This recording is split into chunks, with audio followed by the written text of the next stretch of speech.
What's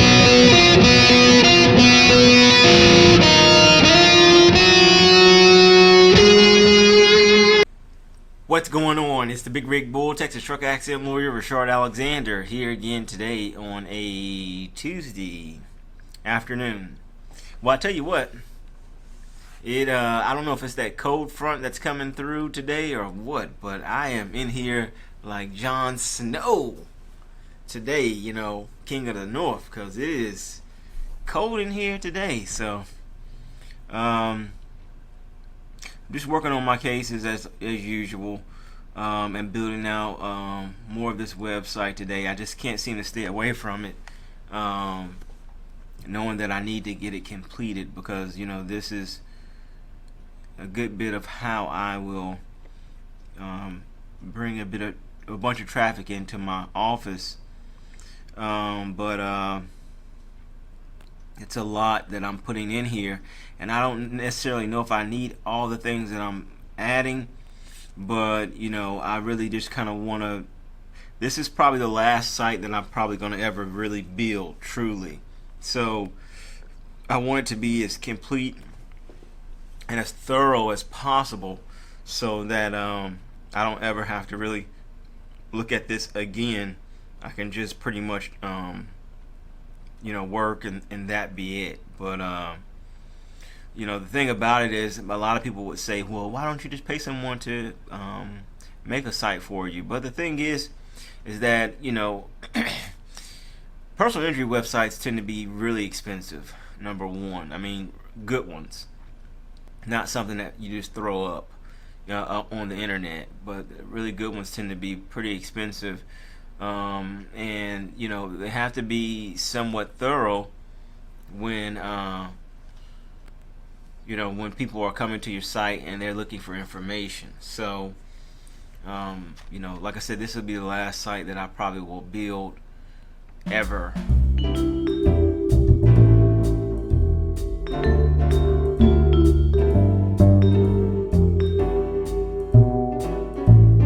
What's going on? It's the Big Rig Bull, Texas truck accident lawyer, Reshard Alexander, here again today for episode 58, where we are going to cover Class 7 radioactive hazardous materials.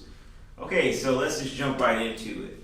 The reality is that radioactive materials are generally isotopes that have an imbalance of neutrons and protons, and so as the isotope attempts to get to a stable form, it gives off radiation, or it decays. But for a better definition of it all, you can look at section 49 CFR 172.403 will give you a definition of radioactive material. When we're talking about fissile material, you're basically looking at section 173.457 and section 173.459. Now, fissile material is just, it's radioactive material that is capable of sustaining a actual chain reaction. So when you see the Hiroshima cloud, that is fissile material. Okay, very dangerous stuff to transport.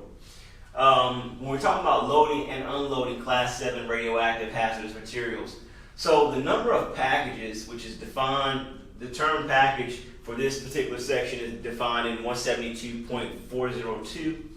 The number of packages or overpacks of a hazard Class 7 material that may be carried in a transport vehicle is limited by the Total Transport Index number, commonly known as the TI. And no, we're not talking about the rapper here. The TI, which is found, the table for the TI is 173.403, has a table there, and it'll list everything out for you.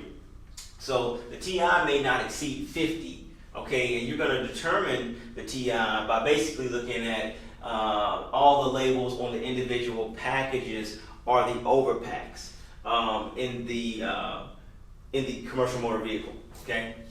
Depending on the transport index or TI and the maximum radiation level at any point on the external surface, this will basically give you a label category, and that label has to be affixed to the package.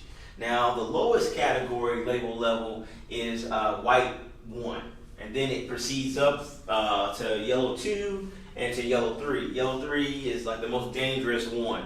And when we're talking about radioactive material that is being transported on the highways or the roads and all that, well, on the highways, it must always be labeled with a radioactive yellow 3 label, always, okay? When we're talking about package labeling, if the contents of the package are mixed, meaning there are a mixture of different radionuclides in the packages, then it can be labeled as such.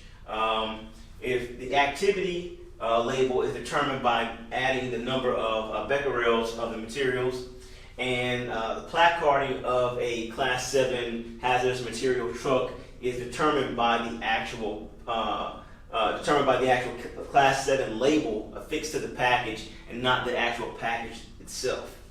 I already talked about fissile material and the need to look at the criticality safety index placed on an overpack that's stated on a certificate of approval, and it's usually issued by the NRC or the Department of Energy. When we're talking about vehicle contamination, which is one of the biggest issues that you're dealing with, is the safety of the driver, safety of the public, and vehicle contamination is the third one. Because vehicle contamination, obviously with a radioactive substance, is not like an arsenical material where you can just flush it off with water and be done with it. If a leak occurs with this type of material, you're talking about a very hazardous situation for a very, very, very, very, very, very, very, very, very, very long time for all parties involved. So one of the main things in this particular section, 397.101 and section 397.103, is that we want to minimize radiological risk, okay? And when you are trying to minimize radiological risk as a truck driver, or you are assessing whether a professional truck driver attempted to minimize the radiological risk as a truck accident lawyer, you are considering the accident rates, you are considering the transit time, you're considering the population density of where they're traveling, you're considering the time of day that they decide to travel and make that route. You're also deciding the time of the week that they chose to travel with a Class 7 radioactive material on their truck. Of course, now if you're talking about exclusive use conditions, they must be checked after each use with radiation contamination equipment.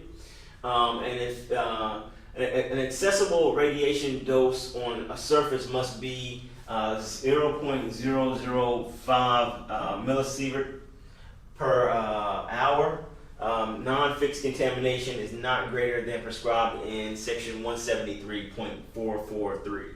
Now, if we are talking about only transporting Class 7 materials, then it changes somewhat. Okay, you can have an interior surface shows a radiation dose of no more than 0.1 millisievert per hour. Number 2, a distance of 3.3 feet from any interior surface shows a dose no more than 0.02 millisievert per hour. Number 3, the vehicle is stenciled with radioactive materials used only in letters 3 inches high on both exterior sides, and it has to be in a very conspicuous place. And number 4, you're talking about the vehicle must be closed at all times during loading or unloading. Now, just like every other thing that we've talked about before, when it comes to parking and whatnot, that rule is still in place where this type of vehicle cannot be parked on a public roadway, 5 feet from the public roadway. So that doesn't change. One thing that you do need to know is that there are special documents for the transportation of Class 7 radioactive hazardous materials, and those are that the driver must have immediate possession of a written route plan and operate the vehicle in accordance with that route plan.